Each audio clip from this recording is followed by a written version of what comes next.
These guys are ridiculous. These guys are ridiculous. Now, how about them damn Celtics? And we are back with another episode of How About Them Celtics. Sam and I are here recording on Friday, May 26th, although technically Thursday, the 25th. We're recording the night of Game 5. We haven't slept. We haven't slept. It is 2:06 a.m. as I'm sitting down to record this. I had to come back from the garden, so Sam waited up because we didn't have time because it's an 8:30 start. Really, just disrespectful. You know what's really good is when they start late for two East Coast teams. Yeah, really genius move by the NBA. They're really considerate of our time. I take it personally. But I was telling Sam right before we started, we did the same thing after game 1. At least the Celtics didn't lose this time because we would be significantly more upset. Obviously, we're mad. We're not the happiest bunch when the Celtics lose.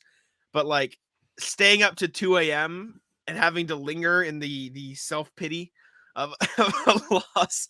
It's terrible. Very happy that the Celtics pulled out a win in this one. And a pretty convincing one, might I add. Another pretty dominant victory for the Celtics. Was it wire to wire? Wire to wire. Wire to wire win. Great win. Great win. Yeah, great win. If the Celtics win, this is how it goes, usually. It's a blowout. It's not close. Once that game gets close, then the sweat starts to trickle down my forehead because you can't trust these guys in a close game. At least not yet. We don't know yet. Feels like they're going to be due for one in Game 6, but sticking with today, really good showing. Impressive from the jump. They had good effort. They tried, which is really all you can ask. But they did make threes as well. They made what? 41% of them? Pretty good. A lot. Good. 50.6 from the field. They were engaged the whole time. It was awesome. Marcus Smart dives on the floor for the first play of the game. Ever since that, the rest of the team kind of follows suit. I really thought Tatum was great in this game, especially early on. Yes. He was important for setting the tone. Just quick hitters. Jaylen Brown back, not injured anymore, maybe. 3 of 5 from 3, 50% from the field, only turned it over once. Awesome Jaylen Brown game. All 5 starters hit double figures. They had 4 guys with 20.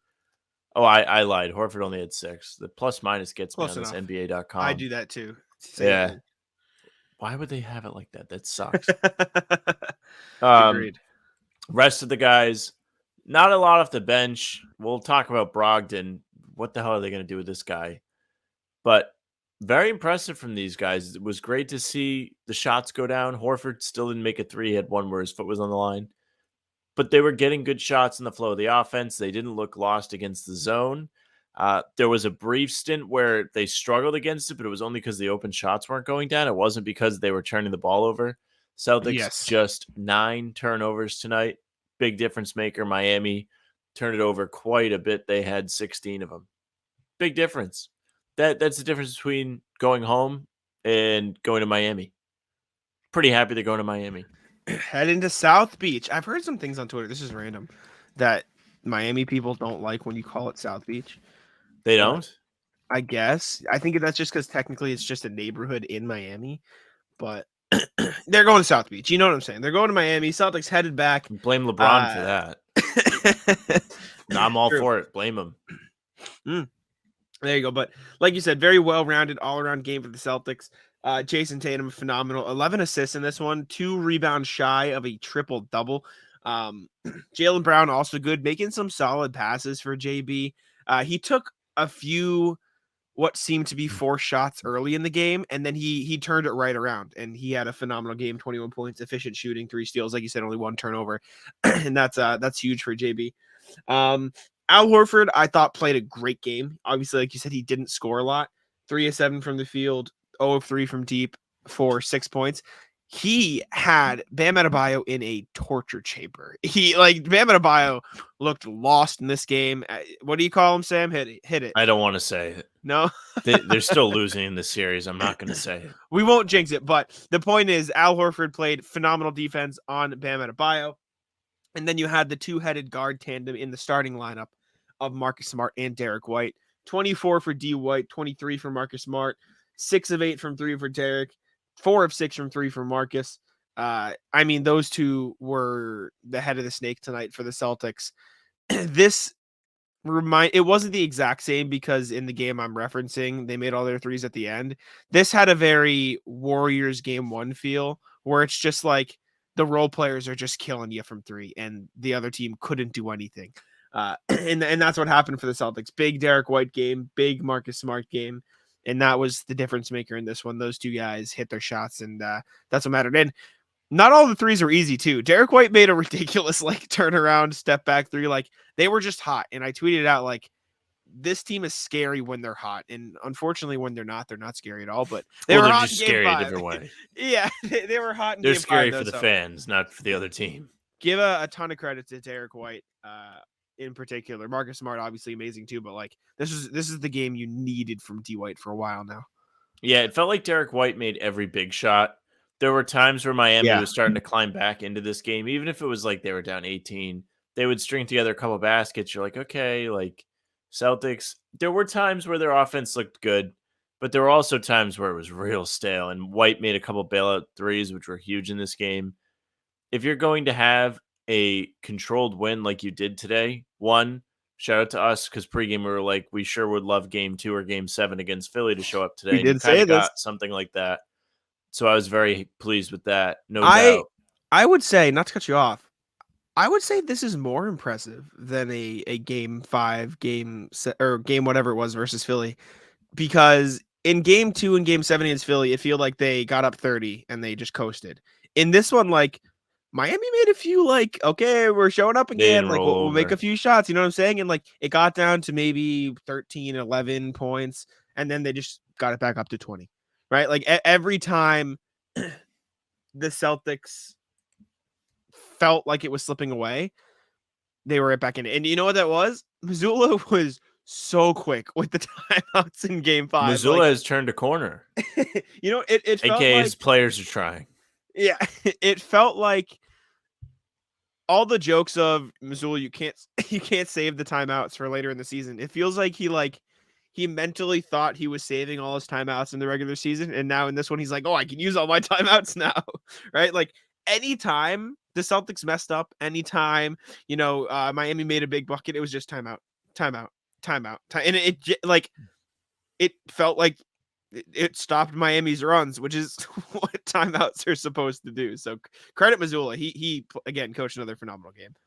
The funny thing about the Missoula timeouts is it's almost like he's on the same wavelength as these players, where when they're playing games that aren't as important, it's funny. Games 1, 2, and 3, Missoula doesn't seem to be taking it as seriously. Neither did the guys, where he's not putting the clamps down on the timeouts. He's really letting it be more of a free-flowing thing. Will the Celtics figure it out on their own? Do they need to be disciplined? He is not taking any chances in these elimination games. Really, the Celtics could be up, could have won the series already if they just executed. We're back to that. But seriously, he's tightened the leash with the timeouts. He's not taking any chances in these elimination games. And I know you didn't see it, Jack, but on TNT today, they just let you know 4-0 in elimination games now, the Celtics. Well, there you go. they don't want to go go out yet.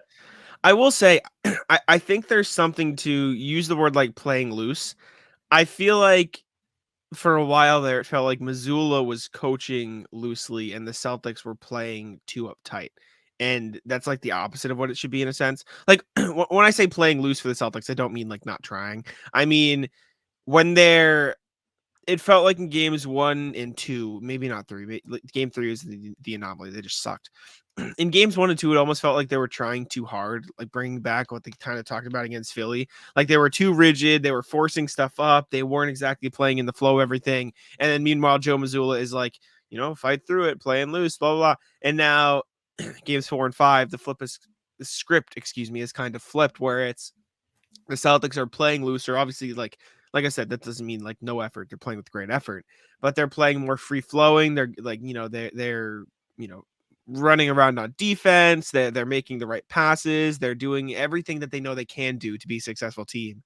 And then when they stop doing that, Joe Mazzulla is being really rigid with his timeouts. And I feel like that's the recipe for success for this Celtics team. And it's just taken them like they said, they Too like to make long. things a little too hard on themselves. Jason Tatum actually talked about that post game, and I I don't know if you saw this quote, but I thought of you when he said it. He was asked, somebody asked him like, why do you think the Celtics thrive in chaos? Effectively, like, why do y'all make it so hard for yourself? And he said, I wish I knew the answer. For some odd reason, even last year, we always seem to make it a little bit tougher on ourselves. What I do know is you can see the true character of a person, of a team, when things aren't going well. And like he was asked a similar Wait a question like minute. multiple times. What? Well, that's not a good thing. Because when What things do you aren't mean? going well for this team, they really don't go well. I know that's not what he was saying. He's saying like, yeah, Yeah, we're that's like not what really he battling means. back from adversity. But yeah, for 3 straight games, things weren't going well. People were saying blow up the team. Jaylen Brown gave you a no comment after Grant Williams and Jimmy Butler got into it in game 2. Did you hear Like, what he said about Grant after game 4? no. He was like something along the lines of like, yeah, Grant Williams, when he plays under control and plays his role, he's good. It's just like, whoa. I don't know if they actually don't like Grant or they're just busting his balls. I think they're just busting his balls, but I thought the no comment thing was really weird. Well, did you see the clip of him after the game today? Yes. Yeah, I did. Phenomenal. Amazing. They're Love just it. picking Grant on him. Williams. Yeah. Jaylen Brown and a Celtics assistant just smacked his ass on the way by. Like, good game. And he was just like, ah. Yeah. I got him. But Jayson Tatum said it after the game too. Whether it's ignorant belief or whatever, we do believe. And so, like, you said after game 4, if they win 2 games, I'm back in. Correct? I'm back in. Yeah, I am. You're I'm a back sucker. in. Oh man. Yep, it's terrible. Now I'm going to be really mad if they lose game 6. So if you are a visiting fan watching this, just get ready. It's going to be a meltdown. I stand by what I said. Mm. I'm not back invested. I'm intrigued right now. They've piqued my interest, but I'm not going to get invested again emotionally or like just in general until they force a game 7. If they force a game 7, Jaylen Brown after the game saying like he said something along the lines of, like, these next 2 games are big, and so like Oh, eye good call. emoji, Must eyes win. Some emoji. would say they're must Well, win games. the point is he said next 2 games, so like eyes emoji, like it just, you know what I'm saying, like they're winning basically is what he's saying. Jimmy Butler saying the same thing though. He says we're gonna win. We know we're gonna win the series. But Well, he did not say that they're going to have beers today. is that what he said after game 4? Yeah, he was like, we're going to have beers, listen to music, like relax, which is, in all honesty, the best way to probably handle it. As much as it is kind of fun to Yeah. poke fun at if they lose. Like, I mean, we say all the time, like, these guys just, you can't just dwell on it. You have to come Exactly. back. You have to adjust, but you can't just get in your head. You have to forget it and move on. Agreed. And the Celtics Agreed. team seems to do that quite a bit. I know that was a Missoula thing early in the season with the sandcastle analogy, where they make a new one every game or whatever. Yep. When they watch film. Oh man, yeah, I'm back in. I was impressed in gonna game say. 4. Just the way they won game 4 was interesting because they did have to battle back in that game. They were down 9 in the second half. Since then, it's what, plus 39? I think I saw somebody tweet the stat today. Yeah. That's a pretty impressive swing. This is some impressive basketball we've seen from the Celtics. They might have figured something out. It doesn't seem like that zone's giving them as much trouble. And that is, some would say, a miracle because it's taken them forever just to do what 8-year-olds can do and crack a zone. Yeah. I for asked them. you this after last game. I know you said you're back in, but like vibe check. How are we feeling? I'm back to where it's like I'm still frustrated because I'm like, wow, imagine if they like tried in the first 2 games, this would be over. Yes. But at the same time, I'm proud that they didn't just roll over. But proud that they didn't just roll over is not It's not a what great way to we end the should. season. Yeah, we shouldn't be like giving them a medal. Like there's still work to be done. You've did what you're supposed to do in these 2 games. You won a game at home. Good for you. Now you have to go back down to Miami. You have to play against Miami. They're going to be pissed off. I would put my house that Hero's going to play in one of these last 2 games, by the way. Really? He broke his hand. He didn't break his leg. Like, Hero has had a broken hand for 6 weeks or 5 weeks. And it's about the timetable for him to return, by the way. It's a shooting hand, though, right? It is his shooting hand, which, fairness, that is an impact appendage. But That was a great way to put it, I guess. but seriously, like, let's not pretend this guy can't be in shape already. If I broke my Probably hand be running. and I'm watching Miami steamroll Milwaukee, and then they have the Knicks, who they're going to beat. I'm hitting the treadmill. I'm running. I'm doing anything I can to condition myself. I'm not sure Yeah. how much impact you're allowed to absorb with a broken hand, like running, even if like, you're moving your arms and stuff, it could screw with your bone structure. So I don't know everything. I'm not a doctor. I sit here and talk about basketball. Dumbest of the dumb.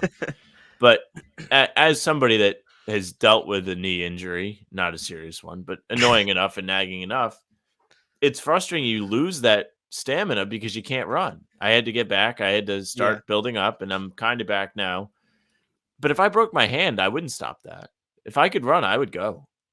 So I can't imagine he's going to be out of shape. I don't think his ramp up is going to be very long. Maybe I really think he's going to play in this next game. I think Vincent's back for sure as well. I was going to ask you that next. Yeah. He's back too. But I'm shocked if Hero does not appear in this series, especially if it goes the distance. Yeah, I forget who asked me. I think it was especially Liam with maybe, Lowry like not making an impact. being bad. I'm being nice today. 30 minutes, 2 of 5 for Lowry, 5 points, 4 turnovers. Yeah, he was terrible. He's getting cooked on defense too. I think it was Liam who texted me asking, or maybe Danny, one of them, asking. Liam asked me, "Is Gabe Vincent a 1-game injury?" And I responded, "I'm like, Yes. There's no way he's not Pope playing Catholic in Game 6." Yeah, I will say though, that was a rough ankle sprain. Like he snapped that ankle. Well, can't be that landing bad. on it, but it would shock me if he does not play in Game 6. I am hesitant to go with you on Hero. It wouldn't surprise me if he plays in a Game 7 if it's there. I don't think he'll play in Game 6. Maybe I'm just. But then, like, I'm not sure if I'm Spoelstra or the Heat. I'm going to throw him out there for a Game 7 if he hasn't played. How much sense does that make? They did it last year, and he didn't make an impact at all. What do you mean they did it last year? Like, he literally sat out parts of the Celtics series, and they trotted him out there for Game 7, and he gave nothing. I forgot about that. Well, you don't think that'd be the same for Game 6 then? Yeah, but if you do it for Game 6, maybe that's your get your sea legs, brother, and then you come out for Game 7. I guess. And again, last year he was dealing with some leg injury. I believe he hurt his ankle. Now it's his hand. And he was shooting before the game. Like, he's already doing all that stuff. I don't know what more he has to do. Yeah. I know it's not his knee. It's not. It is a shooting hand. It is important. But speaking of injuries, Malcolm Brogdon, yes, did not return to the game. He played, did not make an impact, shot over 2 from 3. Just generally wasn't very good, and obviously it's because he's injured. What did he have? What's 8 the injury? points or 8 minutes, 0 points, 0 of 2.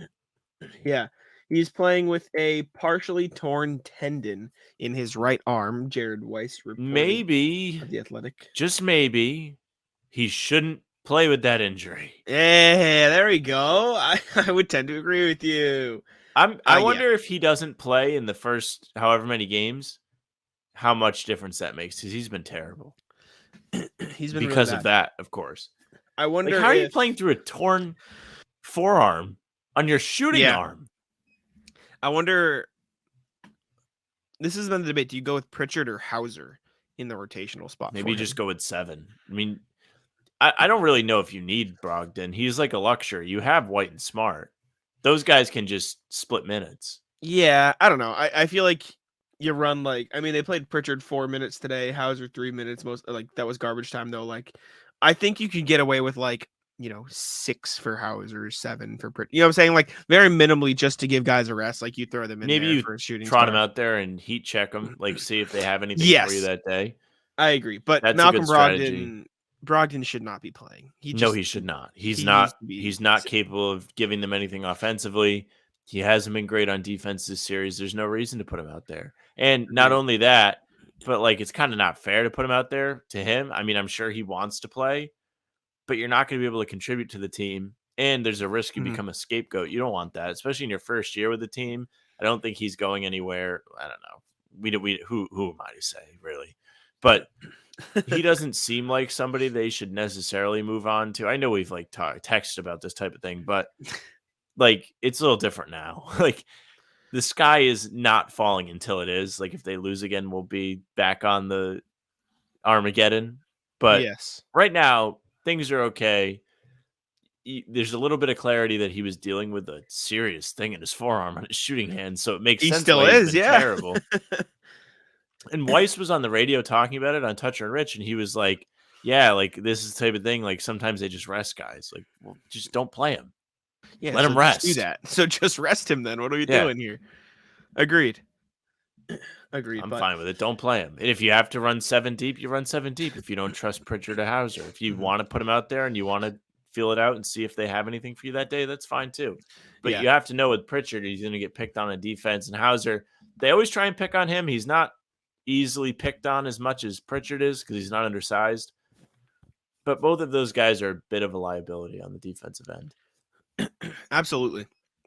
Absolutely. Injuries playing a big part in the series. I mean, you could see how different the Heat had to play with no Gabe Vincent on the court. Like they had outside, if Jimmy wasn't hitting his middies and Bam couldn't get to work in a post, they got like no offense, right? Like Duncan Robinson played pretty well, Caleb Martin played pretty well, but like they were struggling for shot creation on the court, and that's where they need Gabe Vincent.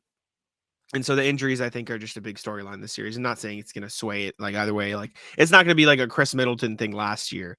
Maybe some Heat fans, like if the Celtics do make this ridiculous comeback, they'll be like, Price I'm Tyler willing to Hero pay. was there. Yeah, but we shall see. Moving on. Well, he was there. He just looks real dumb on the bench. Yeah. with all So his I stupid saw a outfits. tweet. I think it was Pete Rogers tweeted, Tyler Hero looks like he's about to come paint my house with his like all white outfit. He's on the punch in the face rankings for sure. Mm-hmm. I mean, you know what's crazy, Sam? Who played the most minutes for the Heat tonight? Was it Highsmith? It was Haywood Highsmith. Who we That's so crystal crazy balled to on the me. pregame show? We did. Like he had a good game too. He had a little run there for the Heat late in the game. 15 points, 6 of 9 from the field, 3 of 4 from deep. How do you go from getting 0 minutes effectively and then playing them 36? Like that's crazy. Like Because you go out there because there's an injury and then you play well. So they just like, oh shit, we should keep this guy in. There you go. There you go. I want to talk about the Celtics defense I'm not a little bit completely too. done with him yet. Hold on. Who? Haywood Highsmith? You got more in Highsmith? Yeah. I'm just like curious about a few things. Okay, so yeah. Tonight, Haywood Highsmith plays 36 minutes. Go ahead, Sam. You got it. 36 minutes. Yep.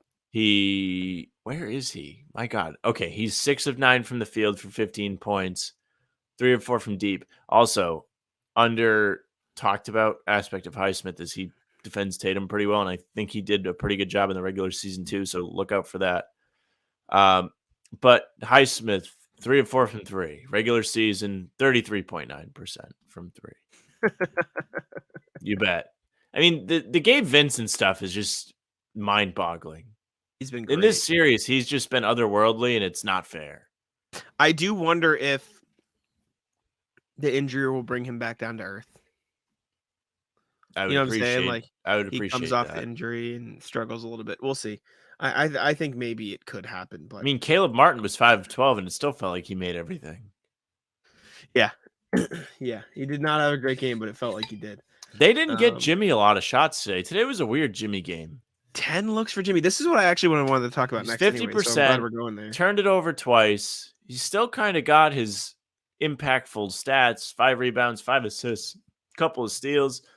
Got to the line, but I think you credit Boston's defense. They played really good defense the whole game on everybody in general. I don't think Jimmy got anything easy. He wasn't getting to the basket. He wasn't even able to get that little like move towards the paint where he gets right in front of the rim instead of having to work from the baseline. We didn't see much of that today. They really did a good job of just giving him the block, and that's it. And I guess if you're Missoula, you're like, I guess this guy can kill us out of the low post if he wants to. It's better to that than him coming off pick and roll and shooting threes if he's making the 3, which he was 0 of 2 today. Mm-hmm. Like, this is not, at least today, the guy that killed Milwaukee. It's not. Yeah. And I've seen Heat fans say this because I'm in their Reddit because I have done Heat work. But they were like, we need Milwaukee Jimmy to show up. Like, I don't know why he's regressed or whatever. Who knows? Maybe he's getting tired because he's had to do so much work. I mean, they didn't play him or Bam in the fourth quarter, so there's little eyeballs to you with the Heat. Yeah. Are those guys going to be a little bit fresher in Game 6? Maybe. I think you're going to get a pretty good punch from Miami in Game 6. That is a lot of people calling it their Game 7, which it's definitely not because the Celtics have been the greatest hosts in the NBA to all their guests this year. But it is definitely a big game. It's your last time in front of that home crowd in this series, regardless if you win or lose. I'm sure if you're Miami, you would like to close out in front of your home fans to celebrate, have the Eastern Conference trophy, have Caleb Martin get his Eastern Conference Finals MVP. You're saying that as a joke, but he genuinely would get it. No, I'm not joking. The joke is that it's absolutely ridiculous. And if someone told you that before the series, you'd put your head in a microwave. But we've watched it happen, and this guy has been good for whatever reason. He's had solid numbers all playoffs, but his points per game in this series is up 8 points. Yeah. I like that's crazy. I do want to stick with the Celtics defense for a second, though, because like as much as part of it is Jimmy's not being aggressive, they're just like sticking to him like glue. Like they're not moving from him. Good. Derrick White's improved his defense on him. Robert Williams blocked him at the 3-point line. Yeah, Al Derrick Horford's White been very good when he's disciplined getting on him. today. Yes, he was not great giving Derrick in White on any game. fakes. He was. I bet you next game, maybe it throws Jimmy off his rhythm, but he's probably going to take a lot more first-time looks because they're probably going to look at film and be like, look, this dude was not biting. You have to make him respect that. It felt like Jimmy was really trying to get to the line today, and they weren't giving him any opportunities to. Nobody was jumping on these guys' fakes. No matter how many times the refs tried to give the Celtics a late call. That like there was a stretch in the second quarter. Smart got a call after the ball bounced off and they got the rebound, Miami. So, I mean, it was. I didn't think it was anything outrageous today. What were the free throws? There was 10 for Miami and 19 for the Celtics. So I don't think it was necessarily like a free throw disparity. I think it was just like there were so many late calls. I thought Mark Davis. But will we see the man in Game 6? I think so. I hope I get to post the video of Scott Foster, the highlight mixtape. Can you break down this Eric Lewis thing for me, please? Oh yes. So because I'm gonna pull it up on my Twitter, but I'm not gonna put it on the big screen because my lighting will go out. So effectively, Jack, if you guys did not see this, Jack sent me today. Apparently, someone has found a burner account for Eric Lewis, who is an NBA official. He is the official that after that Lakers game, when LeBron saw his family get slaughtered in front of him at the Garden and he had the temper tantrum, he was the ref that everybody went online and picked out like, oh, his family was wearing Celtics jerseys. So apparently Eric Lewis has a burner account. He did. It got deleted. The count. It got deleted? No. Mm-hmm. And but he was just replying exclusively to tweets about Eric Lewis. And it was also like some of this stuff I'm looking at it now, like he's giving detailed descriptions.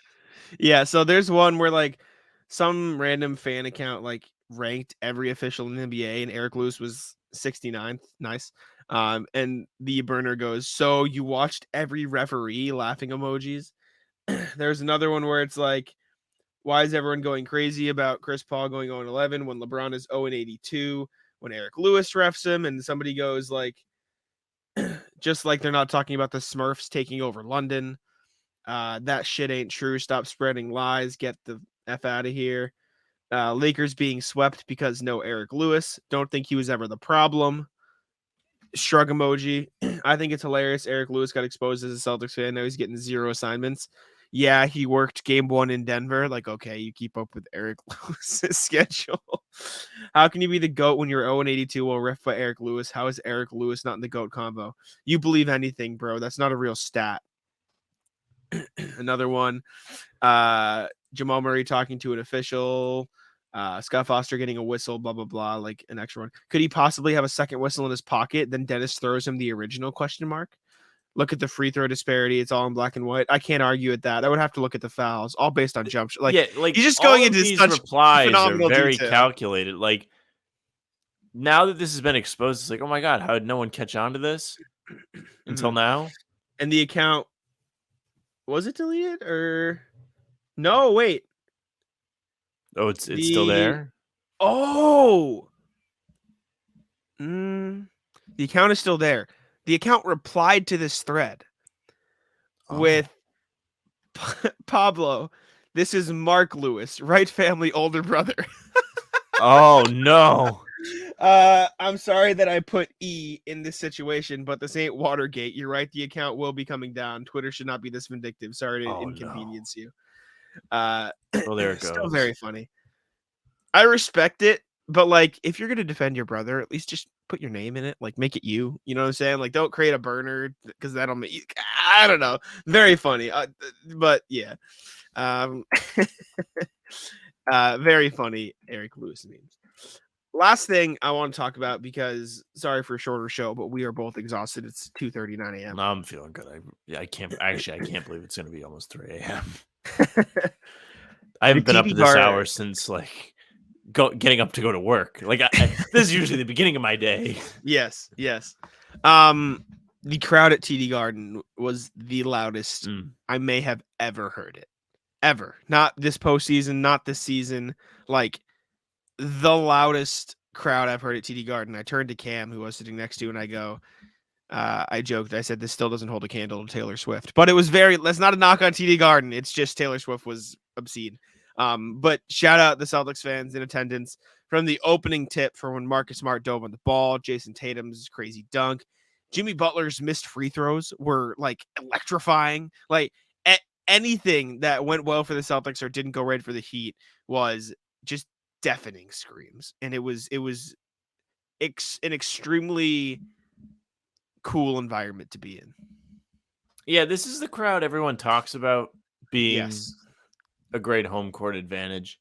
Now, of course, again, the Celtics have been great hosts, whatever. How many times can I say the joke?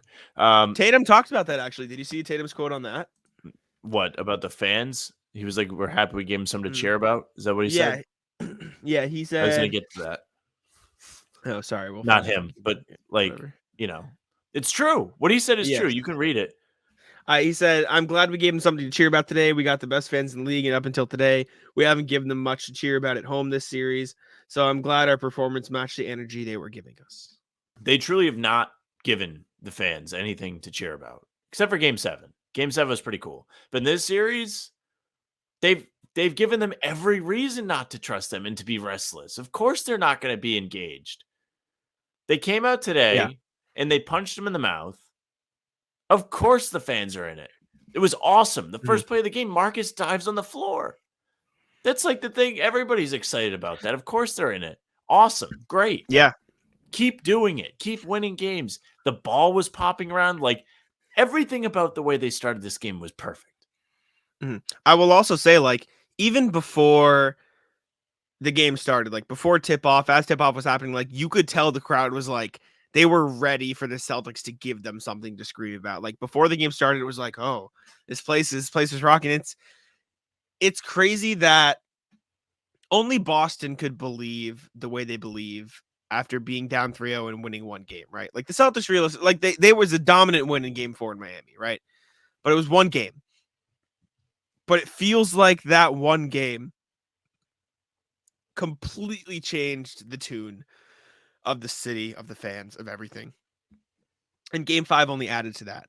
Like, I know you don't like it, and I know we joke about it, like the 0-4 Red Sox, blah, blah, blah. Like, I know you're not a huge fan, but realistically, I think that's a big reason why Boston fans are so willing to, like, you know what, we can do this. We could, like, one of the quotes floating around Twitter is like, you can't make history unless there's history to make. And obviously you'd rather them just sweep them, but like the Celtics have a chance to make history, and it feels like all of the momentum is in their favor, and that reflected in TD Garden the crowd at TD Garden in Game 5. It was, like I said, I was there as media, and I was up there, and I was sitting next to Cam. Cam Tabatabayev, Celtics lab in Celtics Wire. And every time the Celtics did something cool, I just turned to him. I was like, holy shit. Like, this place is rocking. When Paul Pierce got up the first time they showed him, just ballistic. It was, like I said, the best crowd at a Celtics game I've ever seen. They probably felt like it could be their last. of this season. True. Like they wanted to get it all in. They wanted to give it their best go. Probably like the team. They were ready to go from the jump. I was pumped in my living room. I do this weird thing when I watch games at home. I'm getting more excited that the crowd's getting excited than the actual players. I'm like saying to my dad, I'm like, oh my God, they're going to go nuts. Like, oh my God, they're going crazy. Like, this is insane. You're right. Like, this is a crowd on another level. This is a good highlight package for you to watch. If you're just going back to watch like a 10-minute clip of game highlights and to get yourself pumped up for the day, this is a good one. I like, big fan of the game 2 against Brooklyn, big fan of the game 7 against Philly. And now this one, these are good ones. And it's great because we as fans have not gotten to enjoy too many moments of them playing at home over the last couple seasons. Well, they've just been terrible. Do you know what it is? I feel like we talked about earlier this year, and I think Keith Smith talked about it first. It was like, it's hard to root for a team so good because it's either relief that they won or disappointment that they lost. And now it feels like, since there's nothing left for them to lose, right? Or not, that's not what I meant, but like their backs are completely against the wall. It feels like they're the underdogs again almost. You're like, they've lowered everyone's expectations. Exactly. It's and like they might over deliver.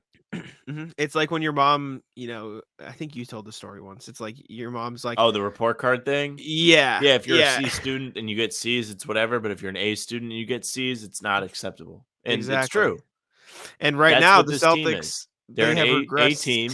They're getting C's, and everyone's like, "What the hell?" But they convince everybody they're a C team, and they're getting like B's, and they're on there, like they're working their way back up, like B plus. Next game, maybe A minus, and then they get an A. And we're like, "Oh my God, they're gonna get an A!" Yeah, oh my God. People are invested again, and that's not what it should I will take, say, but the reason why I think these people are so invested is, one, they truly believe. Why do they truly believe? If you are like paying attention to how these games are being lost, aside from game 3 where they just got absolutely like destroyed, murdered, yeah. Like, all right, Gabe Vincent and Caleb Martin are the ones carrying Miami? Is that sustainable? Gabe Vincent, who shot 38 or 36, 33 splits coming into the series, at least Martin was efficient all playoffs, but his points still jumped up big time. Yeah. Like this isn't, or at least especially like the casual fans, this does not feel like a sustainable way for the Celtics to lose games. This is true. And especially when you get the feeling like they're not trying, or it looks like they're not trying, or they're doing dumb things and they're really the ones shooting themselves in the foot. And then you see them put it together in games 4 and games 5. You're like, oh my God, these guys are for real. Like I'm back on the Kool-Aid really bad. And I wish I wasn't. But like, I'm like, oh my God, these guys are coming out and dominating games. They're putting in an effort defensively. Miami looks lost on the offensive end. They have no idea what to do with this. Yeah. Like, this is how they should have just played from the jump. Don't screw around. Don't play with your meat, as Doc Rivers said. And maybe just take care of the series and make it easy. Nope. We all have to sit here and panic now. Game 6 is Saturday. It'll be in Miami, and we'll see how it goes. Andrew Callahan, Boston Herald, NBC Sports Boston, Patriots reporter, just tweeted this. The Celtics have been turning in their homework at the last minute all playoffs and hit their procrastinating peak right before the finals, and I've never identified with the team more in my life. Yeah. It really does feel like that's what's happening, but the fans are into it. The city's backing them. Everyone's coming out. You didn't see any Red Sox players at game 5. Very surprised. I have to imagine they might be saving it if it goes game 7. Maybe they trot them all out there. I don't know if you want to predict, but do you think the Celtics win game 6, or do you not want to predict? Or we just get a vibe? See, I don't know what to think, though. Like, exactly. That's the problem. It's not that I don't want to predict. It's just like, they're impossible what team to you're going to get.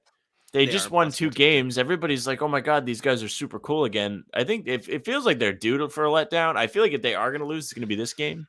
You said that against Philly too. You said this feels like the year Philly wins, and then they just were like, nope, we're gonna come through. Yeah, I was wrong about that. I going into it, I just felt like they were gonna lose in dramatic fashion. It looked like they were gonna. And it was like, yeah, like they've beat up on Philly for too long. It feels like they're due to lose, and they just They fought through. They got through it. Won game 6, even though it wasn't pretty. Yeah. I sure would love just 2 more games of this, though. If they just control 2 more games, that'd be heaven. It's the perfect time for your least favorite phrase, Sam. Best 2 words in sports, baby. Game 7 would be fantastic. When you're down 3-0 and you're like, game 7? Okay. Yeah. I'll do game 7. I'll take what I can get. Right. Do you have a rat list? Do I have a rat list? Yeah, I tweeted about it when I was heading into the game. Someone had red headlights. Like just why? I'm not in on the. I hate when I see headlights and I think they're cops, like the super bright LED lights. Yeah. I live near a beach and like people love to drive their cars near the beach. And so I see like a lot of shit. I see a lot of different colored lights. And do you ever see that? And you're like, wow, that guy's super cool. Wow, I wish I was that guy. No, I nobody says that. I say it sarcastically. You put it on the rat list. That's what you do. I have a different phrase for it. I always go, that guy must have a giant. I don't like that. I don't know. It feels like, I don't know. If you drive a giant truck with giant wheels, I immediately think tiny. Yeah, of course. You're compensating. I think that's like overused. Nah, no, I go with it. I don't care. I don't think it's just the way. I think it's original enough. Yeah, that's what I go with. I think envying somebody is funnier than that. I don't know why. Ratless though, red headlights. Red headlights is tragic. You can't be doing that. Like just why, right? Like just use normal headlights, bozo. Like I just think you're an idiot. I feel like there was something else I had too. I'm trying to think of what I did today. I got a haircut and I drove. I think there was something else with like a car that I wanted to put on the rat list, but I can't remember what it was. I think it's just not stopping at a stop sign and going right through it. Oh, yes. Okay. I don't. You hate when I go to film, but I have to go to film. Oh dear. For this. Did you film it? No, but it's impossible to explain unless I show you the situation that I was in. Does that make sense? Okay. Right, well, you pull this up, I'll go. Yes, give me a rat list while I pull this. Okay, up. One, rat list is the internet. If you're watching this, you probably saw a bunch of like chops. It's almost 3 a.m. now, and I've had my mic dick me around. I've had my internet dick me around, and I don't have the patience for it. There's nobody else awake in this house but me. There's no reason why I shouldn't get full attention by the Wi-Fi. I'm really not asking that much for it to work. Okay, second rat list. Yes. How did I forget it? Oh no. Oh man. Did we forget the rat list? Are we in second rat list. Whoever gave Shaq his summons. If you don't know, Shaq was part of this big crypto lawsuit, FTX, and he'd been dodging the summons, letting him know that he's being sued for a good amount of time. And they got his ass on, what's today? Tuesday night. Game 4, yeah. Yeah. Ironically enough, in the arena that used to be named after FTX. Very funny. All right, I have the film.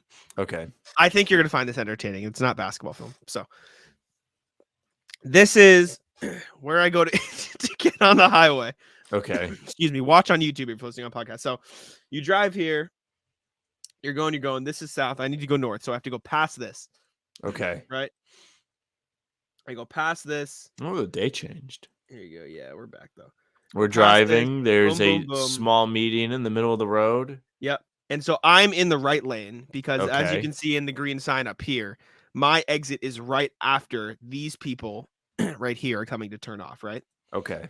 And I know you're a big yield sign guy, correct? Big fan of the yield sign. I think it's very effective. Now, as you can see here, Sam, again, check the tape, watch on YouTube.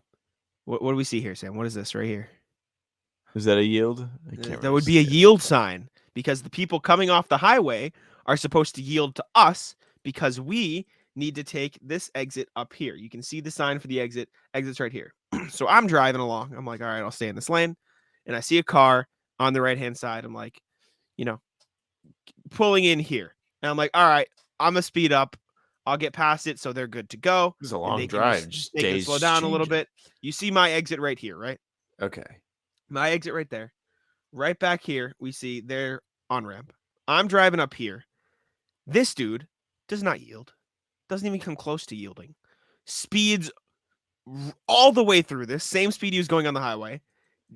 And I have to speed past him and almost get rear-ended because he decided not to slow down at all. No one's behind me, by the way. He could have just waited like 2 seconds. The nobody behind you makes it worse. Rat. Absolute Also, rat. kind of ratless patient. for whoever designed it, though. That's kind of poor design. Yes. Like, ideally, there is a lane for him to get on and get speed, and so he doesn't have to stop. And then there's a merge. It's impossible, though, because, like, It's a I bridge. have to stay in this lane. No, I'm not saying you're at fault. I'm saying whoever designed the Yeah, but how could you roadway, design it any other way? make it so that they have some sort of place to like get up to speed on the highway. Like every other place has that pretty This much. isn't like a highway. This is like an intermediate, like okay. middle road. It's not. This isn't like 495 or anything. This is like look here. It just goes over here into the mall and then back to a normal street. So it's not like a real highway. So ratless for that guy for not yielding at all, almost ramming in the back of my car. And that now ends this week's film session. But that's all I got today. Anything else you want to say? No, I'm exhausted. Are we done? We're both tired. Thank you very much for listening. It is 3 a.m. on the dot now as I do this outro. Thank you guys for tuning in. We appreciate all the support on the pods and the pregame shows. Very glad that we get to keep doing them for now. Yeah, I was very sad. Saturday. Yes. We'll see you before the game. Thank you all for tuning in. Subscribe to How About Them Celtics. Check out our socials, blah, blah, blah. Mainly, my always plug, 5-star, Spotify, Apple Podcasts. Leave us a review. Follow the shows there. That would help us out. Thank you very much. Go ahead, Sam. All right, going to speed through it today. Don't want the internet to get tuckered out there.